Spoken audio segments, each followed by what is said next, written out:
Hi, mini vlog si Mama Nguso. So ngayon nga, grade 7 na si Arkin at ipapa-enroll nga namin siya dito sa 3S. Ako lang, dapat pala si Tita Inay. So yun nga yung mga birth certificate na ko na kay Lola. Pinahanap ko na at ayan na nga.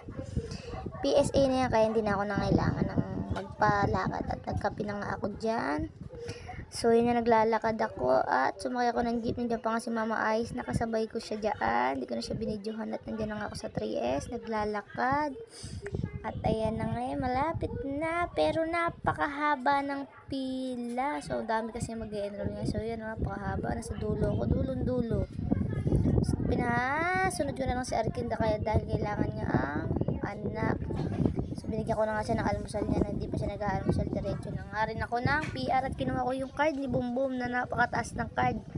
85, wala pa turo-turo yan ha. Siya lang mag-isa niyan pero ang taas. So yun na nga, nag-fill up na dyan si